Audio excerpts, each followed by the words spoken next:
1절에서 13절 말씀을 함께 교독하겠습니다.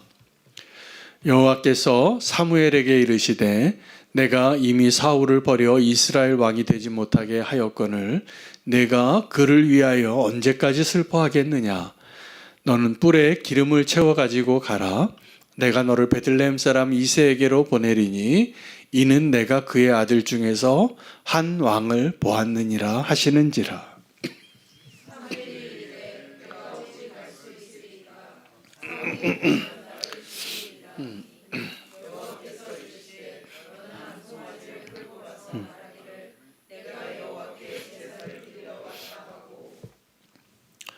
이새를 제사에 청하라. 내가 내게 행할 일을 가르치리라. 내가 내게 알게 하는 자에게 나를 위하여 기름을 부을지니라.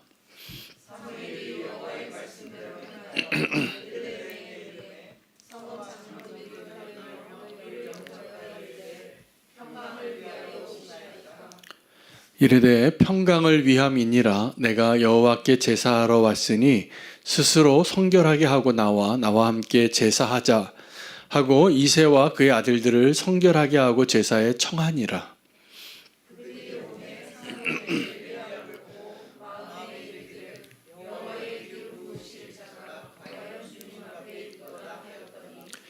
여호와께서 사무엘에게 이르시되 그의 용모와 키를 보지 말라. 내가 이미 그를 버렸노라.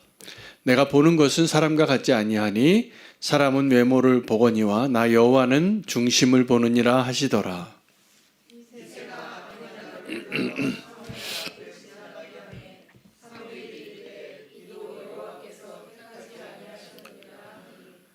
이새가 산마로 지나가게 하매 사무엘이 이르되 이도 여호와께서 택하지 아니하셨느니라 하니라.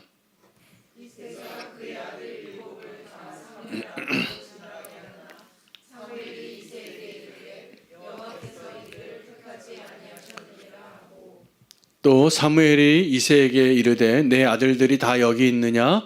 이새가 이르되 아직 막내가 남았는데 그는 양을 지키나이다.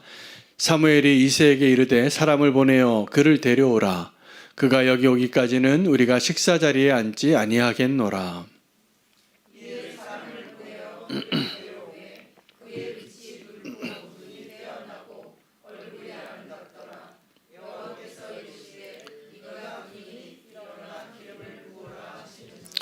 함께 읽겠습니다.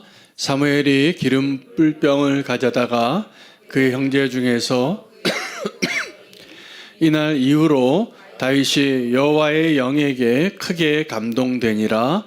사무엘이 떠나서 라마로 가니라. 아멘. 하나님의 말씀입니다.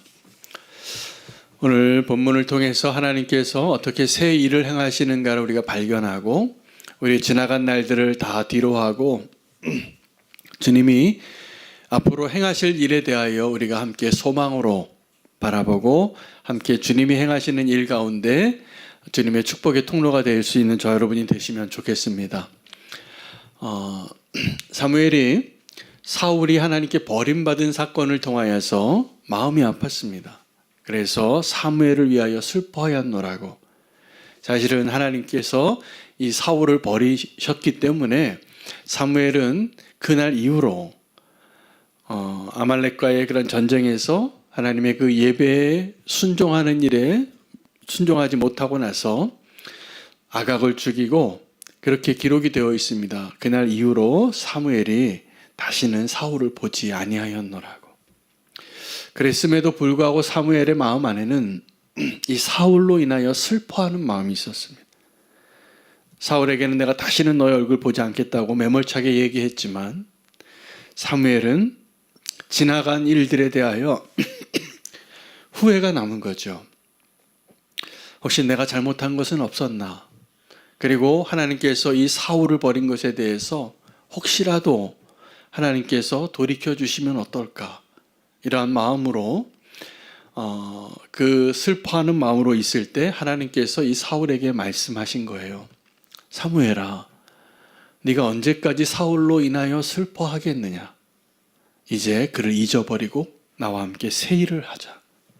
그리고 하신 말씀이 내가 한 왕을 보았다는 거예요. 그리고 그 한 왕을 세우는 일을 이제 사무엘을 통하여서 다시 기름을 부으라고 그 일을 이제 부탁하는 그 과정 가운데 일어난 일들이 오늘 본문이 되겠습니다. 이것이 참 위태롭기도 하고 또 때로는 우리가 하나님께서 우리 안에 새 일을 행하실 때 우리 마음 안에 사무엘과 같은 마음이 많습니다. 여러분, 하나님께서 우리 안에 새 일을 행하시면 그 일이 기쁨이 될까요? 두려움이 될까요? 네, 기쁨이 될 수도 있고 또 많은 경우에는 그것이 두려움이 될 수도 있고요. 누구나 우리가 그 변화에 대한 저항감이 있습니다. 근데 하나님은 우리 가운데 어떤 하나님이시냐면 우리가 발견해야 할 하나님은 우리 가운데 새 일을 행하시는 하나님입니다. 할렐루야. 이게 할렐루야가 되셔야 됩니다. 하나님 우리 안에서 새 일을 행하시는 일을 우리가 저항하지 마시고 슬퍼하지 마시고 후회하지 마시고 하나님과 함께 그 일에 동참하실 수 있는 사무엘이 되시기를 축복합니다. 이 사무엘이 그 새 일을 행하려고 하는데 여전히 슬픔 가운데 있으니까 하나님이 그 사무엘을 사랑하세요. 그 사무엘을 위로하시는 거예요. 새 왕을 기름 부은 그 일을 한 왕을 봤는데 이제 사무엘이 아니라 다른 사람을 통해서도 왕으로 세우실 수 있었을 텐데 하나님은 굳이 이 사무엘을 통해서 그 일을 또다시 위임하시고 그 일을 이루어가고 계시는데 이 사무엘의 존재는 한 세대를 마무리하고 한 세대를 시작하는 그 경계선에 서 있는 사람이었습니다. 이 사무엘과 같이 똑같이 그 경계선에 서서 하나님의 일에 쓰임받은 사람이 또 한 명이 있는데 신약에 세례 요한입니다. 세례 요한을 예수님께서 뭐라고 말했냐면 여자가 낳은 자 중에서 이보다 큰 자가 없다 그랬습니다. 그러면 여러분 제가 한번 질문해 보겠습니다. 세례 요한이 예수님과 동력을 했잖아요. 천국이 가까웠느니라 회개를 외치게 하고 길을 준비하게 했을 때 이 세례 요한은 이 복음의 관점에서 이전 사람일까요? 아니면 새로운 시대의 사람일까요? 누구였을까요? 세례 요한은 예수님과 동력했지만 이전 시대의 사람이에요. 그래서 어떻게 알 수 있냐 하면 이 세례 요한의 제자와 바리새인의 제자가 함께 예수님에게 찾아와서 묻습니다. 우리는 금식을 하고 모세의 율법을 지키면서 하나님의 뜻을 찾고 있는데 왜 예수님과 예수님의 제자들은 금식하지 않습니까? 예수님이 금식을 하지 않으신 게 아니에요. 그러나 이전에 있는 그런 방식과 또 다르게 새 일을 행하시고 새로운 시대를 열어가시면서 예수님은 이 세례 요한과 함께 동역하셨지만 세례 요한은 마지막 선지자였고 예수님은 새로운 메시아로 하나님의 아들로 이 땅에 오셔서 그 구속사역을 이루셨다면 이 사무엘은 마지막 사사예요. 그리고 이제 왕정시대를 들어가는 일에 있어서 이 사무엘의 마지막 사명은 이 왕정시대의 왕을 세우는 게 그의 마지막 사명이에요. 근데 그 왕을 세웠는데 실패한 거예요.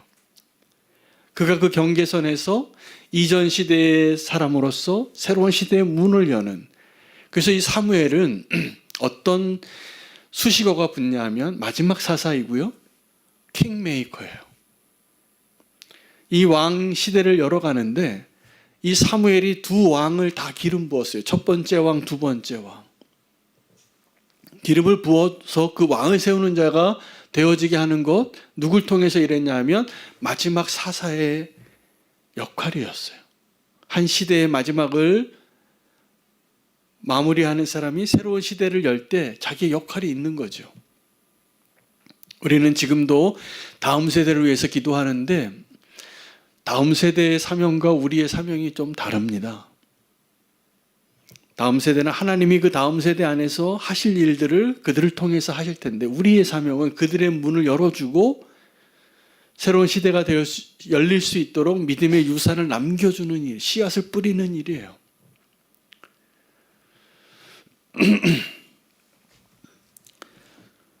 사무엘을 하나님이 위로하십니다. 사울은 이 사무엘의 위로를 받은 거예요. 이 사무엘이 사울을 슬퍼했어요. 지난 일 가운데.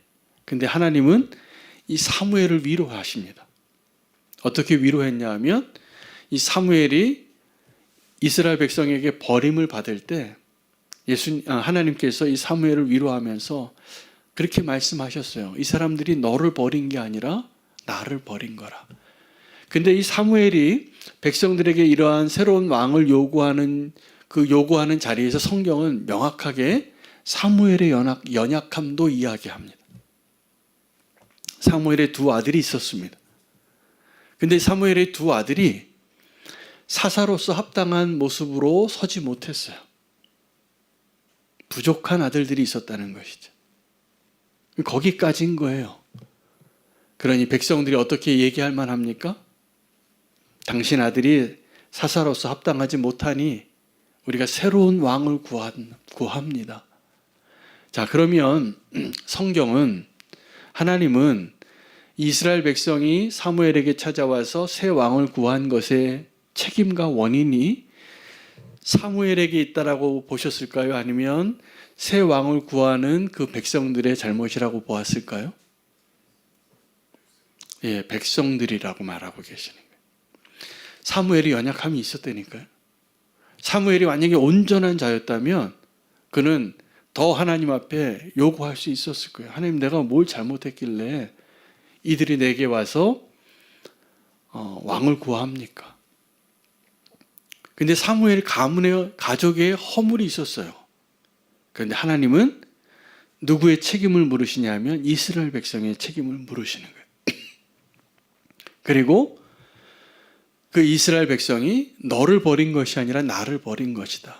그리고 그들이 왕을 구하기 때문에 이제 그럼에도 불구하고 하나님은 버림받으신 하나님이시지만 이스라엘을 버리지 않으셔서 사울이라는 왕, 그들이 원하는 왕, 그들이 눈에 합당하게 여겨질 만한 왕을 세워주셨습니다.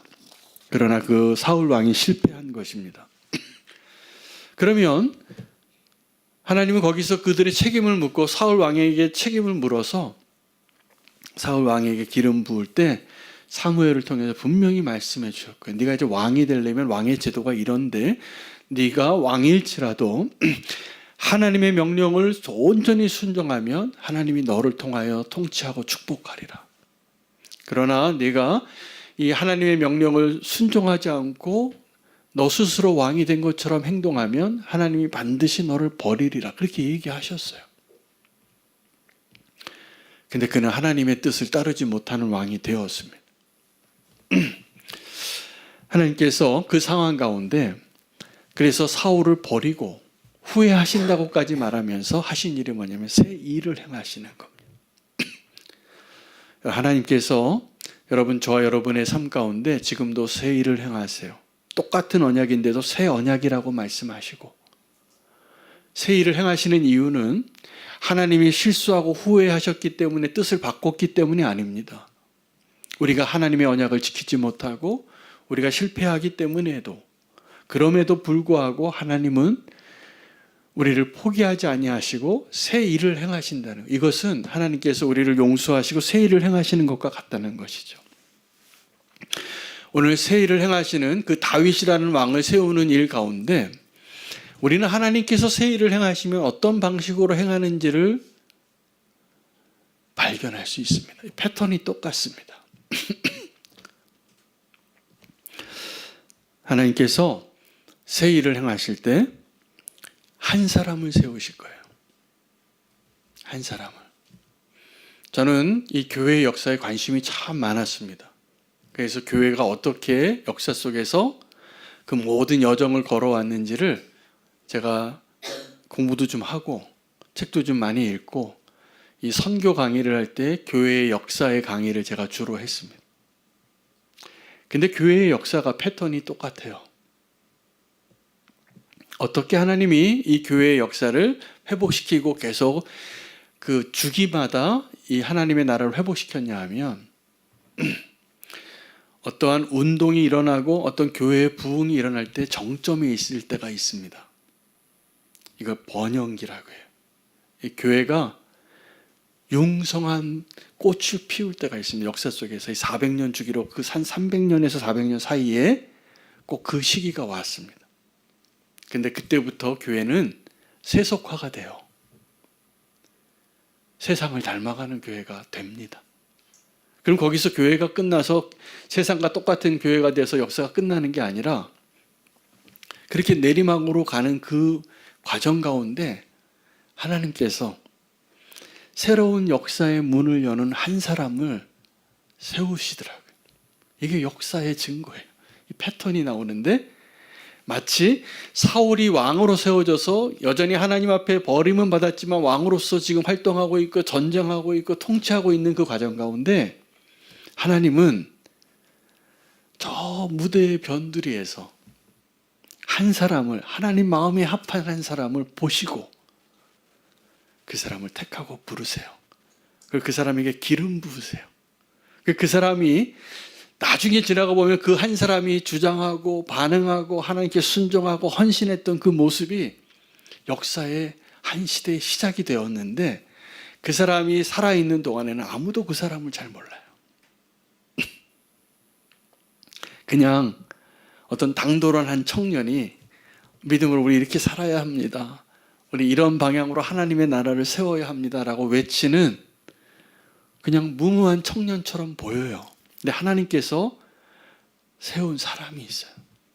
지금도 저는 하나님께서 교회가 연약해지거나 또 세속화되어지거나 문제가 많아도 그 하나님의 교회를 이 땅에 존속해 하기 위해서 하나님께서 사울 왕이 이렇게 버림받은 그 이후에 하나님의 사람 한 사람을 기름 부으시고 세우신다고 저는 확신합니다. 근데 그 사람이 누군지 우리가 몰라요. 사무엘이 다윗을 못 알아본 것하고 똑같아요. 근데 하나님은 그 한 사람을 지금 보시고 왕을 보았다 그래요. 내가 한 왕을 보았느니라. 근데 왕이 어디 있어요? 그냥 목동인데. 그 이세 집안에서 8명 아들 가운데 제일 무시받고 제일 가능성이 없으니까 사무엘이 왕 세우겠다고 찾아왔을 때 아예 얼굴도 안 보여주던 그런 사람을 하나님은 보고 계시는 거예요. 여러분, 우리가 사람에게 인정받는 것보다 하나님에게 인정받는 것이 훨씬 중요합니다. 근데 다윗이 그 사람이었다는 것이에요. 그 변두리에서 한 사람이 하나님의 시선에 들어오고 그 사람을 하나님이 세우실 때 역사의 무대가 바뀌어요. 그래서 지금 무대에 아주 스포트라이트가 딱 비춰지는 이 무대에 어떤 사람이 주인공이 돼서 유명해져서 영향력이 있어서 사울 왕과 같이 이렇게 왕으로서의 모든 영광을 다 받고 있을 때 그 사람이 이미 버림받은 사람일 수도 있습니다. 하나님은 새 일을 행하시는 분이세요. 여러분 어떤 사람이 되기를 원하십니까? 여전히 무대의 주인공이 돼서 중요한 VIP처럼 보이지만 하나님 보시기에는 이미 저 사람 버린 사람인 경우가 있고, 어떤 사람은 아직 알려지지도 않고 저기 들판에서 목동과 같은 삶을 살고 있지만 하나님은 그의 미래를 보고 그를 통하여서 하나님의 왕국을 시작하려고. 그래서 이 왕정시대의 진정한 시작은 사울이 아니라 다윗이에요. 아브라함과 다윗의 자손 그리스도의 세계가 되는 거예요. 근데 그 다윗이 어디에 있을 때 하나님이 그를 보셨느냐 하면 자기의 이 작은 삶의 자리에서 최선을 다하는 자로 살 때 하나님은 그를 보았던 것이죠. 지금도 하나님은 새 일을 그렇게 행하신다고 저는 확신합니다. 우리의 삶의 여정 가운데서도 하나님은 그렇게 새 일을 행하신다고 저는 확신합니다. 그러므로 과거에 살지 마시기 바랍니다. 여러분, 어떤 분들은 과거에 사세요. 과거의 아픔을 아직도 잊지 못해서 그 상처를 끌어안고 끙끙거리고 계시는 분도 계시고, 어떤 분들은 과거의 자랑 가지고 지금도 큰 소리 치고 살고 계시는 분도 계세요. 여러분, 과거는 지나간 것입니다. 하나님은 새 일을 행하세요. 하나님이 저와 여러분의 삶 가운데 이 시대에 새 일을 행하시는 그 하나님을 만나는 것이 진정한 축복이라고 저는 믿습니다. 여러분, 우리가 과거를 뒤로 하고 새 일을 행할 때, 그러면 지금 우리가 해야 할 일은 뭐냐면 믿음의 선택이에요. 근데 지금 그 믿음으로 선택하는 그 일이 굉장히 위험한 시도입니다. 왜냐하면 이전 시대의 사람이 아직 살고 있기 때문이에요. 그 이전 시대의 왕인 이 사울 왕이 살아있는데 하나님이 이 사무엘을 위로하면서 내가 한 왕을 보았으니 너는 그에게 가서 기름 부으라. 또 한번 킹메이커가 되라 그랬더니 첫 번째 사무엘의 대답이 그건 뭔지 아시죠? 하나님 지금 무슨 말 하시는 거 아시죠? 내가 지금 누구에게 가서 기름을 또 부으면 사울이 날 죽일 겁니다. 그 얘기를 했어요. 여러분, 한 왕이 지금 통치하고 있는데 새로운 왕에게 기름 부으면 그걸 이 세상적인 일상적인 정의로 단어로 뭐라고 부르죠? 그걸 반역이라 그러는 거예요. 그렇잖아요. 지금 사울 왕이 통치하고 있는데 물론 하나님이 버린 왕이지만 여전히 왕의 타이틀을 가지고 있고 왕의 보좌에 앉아 있는데 그 나라의 왕을 새롭게 기름 붓는 일은 이게 뭐냐면 모반하는 거예요. 반역하는 거예요. 근데 하나님이 그 일을 사무엘에게 또 한 번 맡기시는 거예요. 사무엘이 너무 슬퍼하고 있으니까. 그래서 하나님께서 그 왕을 버리고 새 왕을 세우는 일을 사무엘에게 부탁합니다. 맡깁니다. 그런데 이것이 얼마나 위험한 시도인지 모릅니다. 그래서 하나님이 이 사무엘에게 주신 하나님의 지혜가 뭐냐면 그 사람을 아직 알려주지 않는 거예요. 여러분, 우리가 하나님의 뜻을 구하잖아요. 그럼 기도할 때 하나님 어떻게 우리를 인도하시고 우리는 갈망하냐면 하나님, 제가 내년에 어느 집을 사야 하는지, 어느 학교를 가야 하는지, 누구를 만나야 하는지 좀 뚜렷하게 좀 말씀해 주세요. 동쪽입니까? 서쪽입니까? 이렇게 지금 방향도 좀 정해 주시고 이 사람인지 저 사람인지 이 학교인지 저 학교인지 말씀해 주시면 좋겠다고 생각이 될 때가 많을 거예요. 근데 하나님은요, 그렇게 대답하지 않으실 가능성이 훨씬 높습니다. 우리가 그런 걸 요구하는 거는 점쟁이한테 갈 때 우리가 원하는 거예요. 내가 뭘 선택해야 하고 뭘 해야 하는지를 확실하게 얘기해 주면 좋겠다라는 마음이 드는 거죠. 이거는 표적을 구하는 악하고 음란한 세대의 요구하고 똑같습니다. 근데 하나님은 우리의 그런 마음 가운데 그 일들을 다 알려주시지 않고 오직 믿음으로만 알 수 있는 방식으로 대답해 주실 거라고 저는 생각합니다. 세례 요한이 예수님에게 찾아와서 사람을 보내서 자기 제자를 보내서 우리가 기다리는 사람이 당신이 맞습니까? 예수님의 대답은 뭐였냐면 내가 그 사람이라 이거였는데 그렇게 대답을 안 하세요.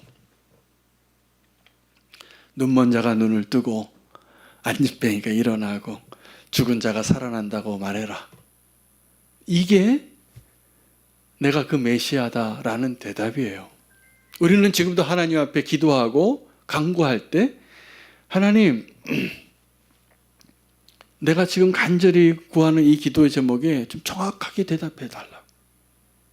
아니요. 하나님은 점쟁이가 아니세요. 우리가 믿음으로 살기를 원하세요. 그래서 우리에게 모든 것을 다 말씀해 주시지 않고 믿음으로만 그 답을 찾을 수 있도록 인도해 주시는 겁니다.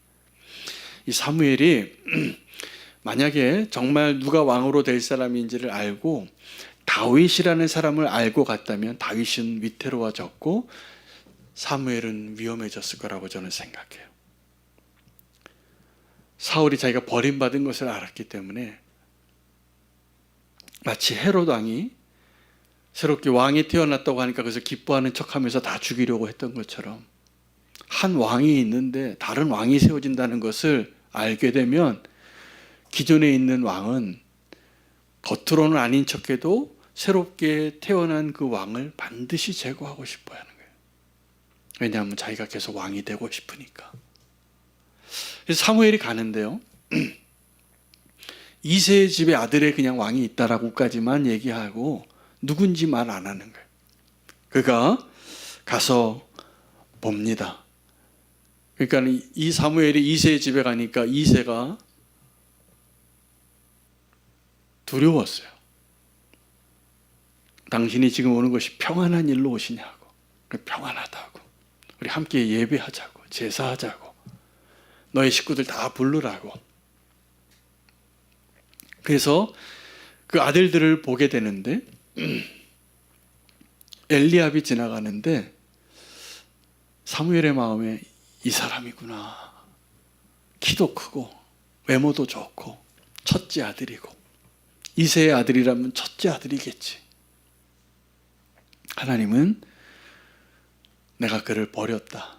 그리고 그냥 그 다음에 곧장 막내 아들 다윗이라는 자를 찾아라 이렇게 해도 될 텐데 계속 찾게 하십니다.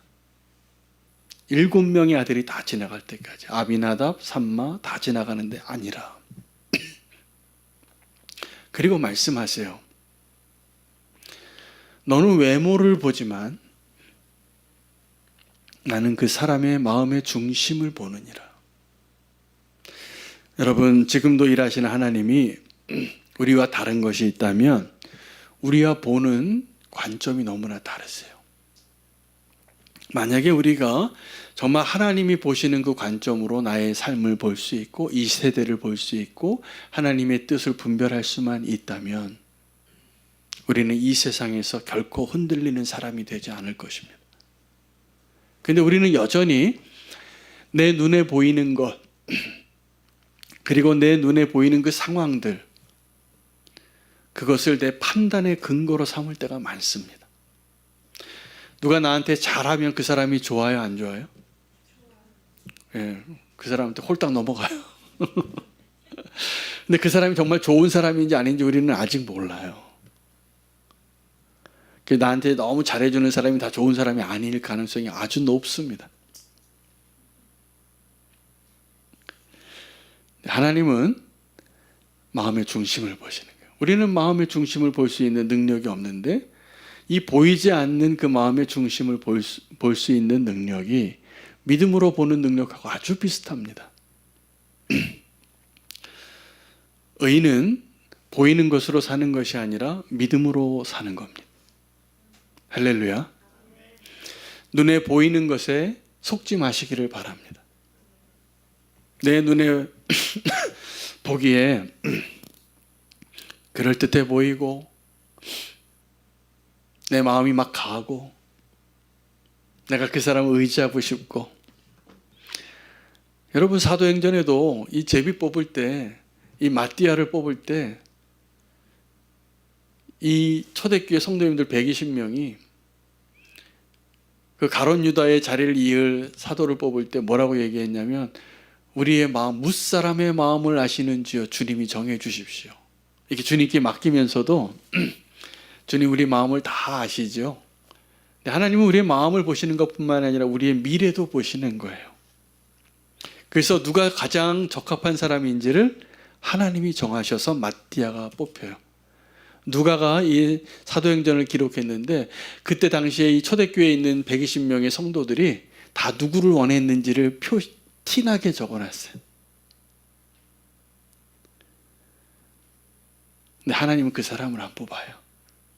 마음의 중심을 보시는 마음의 중심. 하나님 그런 사람을 세우신 것이죠. 하나님이 보시는 것과 우리가 보는 것 가운데 무엇이 진짜일까요? 무엇이 진짜일까요? 하나님 보시는 게 진짜예요. 우리는 진짜를 볼 수 있는 능력이 부족해요.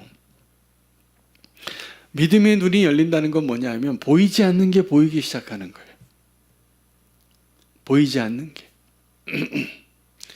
근데 진짜는 우리 눈에 보이는 것들이 아니라 실체는 눈에 보이지 않는 것이 훨씬 많습니다. 그러므로 우리가 눈에 보이는 것에 의존해서 살면 사무엘이 되기 딱 좋은 거예요. 사무엘은 그 기름 부음을 받아야 할 사람을 찾으러 보냄을 받아서 적어도 7번 실패한 거예요. 이 사람인가? 이 사람인가? 이 사람인가? 계속 틀렸어요. 그리고 하나님께서 이 사무엘에게 아주 중요한 레슨을 하신 거죠. 너와 나의 관점이 이렇게 다르구나. 너는 외모를 보고 키를 보고 능력을 보고 학력을 보고 스펙을 보고 나한테 얼마나 잘하는가를 보고 사람을 평가하지만 내가 세울 사람은 마음의 중심을 본다는 거예요. 근데 그 마음의 중심을 본다는 게 어떠한 사람이냐면 하나님이 세우는 사람은 어떤 사람이냐면 지금 자기가 있는 그 자리에서 그 작은 일을 하는 것을 작은 일로 여기지 않고 최선을 다하는 사람이에요. 이 막내였던 다윗은 형들은 이렇게 인정받을 만한 믿음의 사람으로 보였습니다. 하나님은 버렸지만 엘리압만 해도 버렸다고 하셨거든요. 근데 사람들의 눈에 보기에는 그럴듯한 사람이었다는 거죠. 근데 다윗은 그런 그럴듯한 형들 7명 아래에서 자기의 차례가 오지 않았음에도 불구하고 어떤 일에 충실했냐 하면 그 양치는 일, 아버지가 나에게 맡겨준 일을 성실하게 맡고 있었다는 것이 하나님의 눈에 들어왔다고 저는 확신해요. 만약에 그 다윗이 정말 좀 야망이 있고 야, 우리 집에 사무엘이 왔다고 하는데 나도 얼굴 한번 비춰야 되는데 그날쯤 누구 친구한테 야, 이 양 좀 지켜 오늘 사무엘이 우리 집에 오신대. 그리고 부르지도 않았는데 딱 줄 서고 있다가 기대하고 있다가 문 밖에 서서 저를 부르셨습니까? 이제 저밖에 안 났습니다. 이렇게 나와야 되는데 다윗은 자기 일에 충실한 자예요. 그러니까 하나님은 어떤 사람을 착하실까? 하나님은 어떤 사람을 귀하게 여길까? 왕을 택하러 그 집에 왔는데 양을 치는 자기의 일에 충실한 그 사람. 하나님은 그 사람이 너무 귀한 거예요. 여러분 하나님께 인정받기를 원하시죠? 다윗과 같이 사시기 바랍니다. 그 양치는 모습 보고 하나님은 이 사람을 왕으로 보았어요. 충성스러운 자. 여러분 우리가 충성된 자가 아닌가를 언제 판단하냐면 아무도 보지 않을 때 나는 누구인가요? 아무도 보지 않을 때. 내 진짜 모습은 아무도 보지 않는 그 들판에서 나의 생명을 다하여 저 양 한 마리 구하려고 사자와도 싸우고 곰하고도 싸워서 구해냈던 그 진솔함이 나중에 상대만 바뀌고 골리앗이 나타나도 똑같은 거예요. 그 사람한테. 그 어린 소년이 양을 지키다가 곰이 나타나면 상대가 되겠습니까? 그러나 그는 충성된 자였던 거죠. 그래서 그는 돌팔매의 기술을 익히게 되고 두려워하지 않는 용사가 되고 자기의 양을 지키는 목자가 되고 그런 사람을 하나님이 택하셔서 이스라엘의 목자로 삼으신 거예요. 여러분 다시 한번 저는 아무도 보지 않을 때 나의 모습이 제일 진짜 모습이라고 믿어요. 그리고 그때 아무도 보지 않는 게 아니라는 사실을 꼭 기억하시기를 바라요.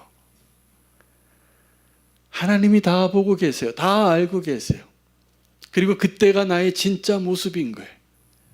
그리고 하나님은 그 다윗의 진짜 모습을 보고 그를 기름 부으시려고. 여러분 기름 부음을 받은 이 오늘 다윗이 그 다음에 어떻게 되냐면 그 이후로 하나님의 영으로 충만하다라고 했습니다. 사무엘은 이 킹메이커인데 뿔에다가 기름을 넣어서 기름을 부어. 이게 메시아라는 단어의 뜻이에요. 기름 부음을 받은 자. 여러분 기름 부음을 받았다는 것은 하나님께서 그 사람을 택하였다는 것을 의미해요. 그래서 하나님께서 어떤 직분에 기름 부어서 세우는 자리가 있습니다. 지금 우리 교회는 이제 안수 집사님이 안 계시고 권사님으로 우리가 직분을 통일하기로 했는데 안수 집사님이란 뜻이 뭐냐면 이 집사님 중에서 기름 부은 집사님이란 뜻이에요. 장로님, 기름 부은 장로님이에요. 저 안수 받을 때 저는 그걸 기억하고 지금도 그 순간을 기억해요. 내가 그전에도 선교사로 살았지만 한 15년을 선교사로 살았거든요. 그리고서 목사 안수를 받았는데 그날에 한 선배 목사님이 그러시더라고요. 이날 이전과 이후가 당신은 달라질 겁니다. 그 말이 저는 지금도 기억나요. 하나님께서 기름 부으시면 그 기름 부음 받기 이전과 이후가 달라져요. 이 다윗이 기름 부음 받고 나서 달라졌어요. 어떻게 달라졌냐면 하나님의 영으로 충만하게 되어진 거예요. 이게 기름 부음이에요. 그 사람이 왕이 됐던, 집사님이 됐던, 장로님이 됐던, 또 목사가 됐던, 하나님이 기름 부으신다는 것은 뭐냐면 새 일을 행하신다는 거예요. 너는 이제 새 사람이라. 새 사명을 주겠다. 새로운 인생을 살라. 근데 그 새로운 인생이 이제 내가 이전에 살던 내 마음대로 살던 인생이 이제는 끝났어요. 기름 부음 받은 사람은, 하나님이 기름 부으셨다는 사람들은 이제 내 인생을 내 거라고 생각하고 살면 사울 되는 거예요. 이제 내 인생은 하나님이 택하시고 맡겨주신 그 일에 하나님의 소유로 여기고 하나님의 권위로 세워진 사람으로 여기는 사람이 새 인생을 살라고 주시는 거예요. 그게 기름 부음이에요. 그 사명으로 사는 자가 되는 거예요. 그 전과 이후는 완전히 달라지는 삶을 사는 거예요. 다윗은 별로 변하지 않았습니다. 더 변하지 않은 놀라운 사실은 뭐냐면 이 사무엘이 다윗을 기름 부었는데 그는 여전히 왕이 안 돼요. 한 40년은 안 돼요. 이 사울 왕 밑에 있는 기름 부음 받은 자로 살게 하세요. 근데 그게 진짜 다윗을 다윗으로 만든 하나님의 은총입니다. 우리는 기름 부음 받으면 당장 왕의 자리에 올라가서 내가 왕 행세를 하고 싶어 하거든요. 대부분의 사람들은. 여러분 다윗을 보세요. 사무엘이 자기 집에 왔는데 기웃거리지 않아요. 자기 자리의 일을 끝까지 책임지고, 형들이 지금 다 사무엘에게 나갔으니까 이 양들은 누가 치나, 이 소는 누가 먹이나. 자기가 하는 거예요. 여러분 꼭 다윗 되시기를 축복합니다. 하나님이 그런 사람을 찾으세요. 기름 부으려고. 그리고 그 사람을 통해서 새 일을 행하신다고 믿어요. 그리고 우리 인생에 새 일을 행하시는 하나님의 시기를 맞이하게 될 거라고 믿어요. 오늘 이 사울 왕이 버림받고 다윗 왕이 세워지는 그 일 가운데 사무엘을 통하여서 하나님이 행하신 일들을 보시기를 바랍니다. 하나님이 새 일을 행하실 때 이렇게 행하신다는 것을 깨달으시기 바랍니다. 하나님이 저와 여러분을 택하셔서 하나님의 새 일을 행하시는 그 자리에 사용하시는 인생 되시기를 축복합니다. 버림받은 사울 되지 마시고 하나님이 택하실 수밖에 없는 진짜 하나님이 택하시는 그 다윗이 되시기를 축복합니다. 사울은 그 기름을 붓고 돌아가요. 그리고 다윗은 그 기름 부음을 받고 여전히 양치고 살았어요. 그런데 하나님의 영이 그와 함께 하니까 우리 다음 주 본문에는 이 다윗이 사울을 만납니다. 하나님의 영이 충만하기 때문에. 사울에게는 악령이 임하고 다윗에게는 성령이 임해요. 오늘 성령님께서 기름 부음을 하시고 새 일을 행하시고 그 새 일을 행하는 자리에 저와 여러분이 세워지고 또 쓰임 받을 수 있는 은혜 가운데 나아갈 수 있는 그 비밀과 조건을 말씀해 주셨습니다. 오늘 하나님께서 저와 여러분 가운데 그 새 일을 행하실 것이라 믿습니다. 함께 결단하는 기도를 하기를 원하고요. 함께 찬양하며 주님 앞에 나아가겠습니다.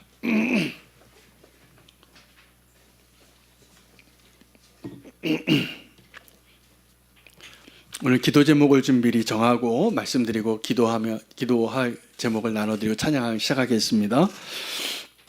새 일을 행하시는 그 하나님을 경험하게 해달라고. 그리고 아무도 보지 않는 곳에서 하나님 보시기에 인정받는 자가 되게 해달라고. 진짜 하나님이 하시고자 하는 그 하나님이 왕을 보았다라고 말할 수 있는 다윗이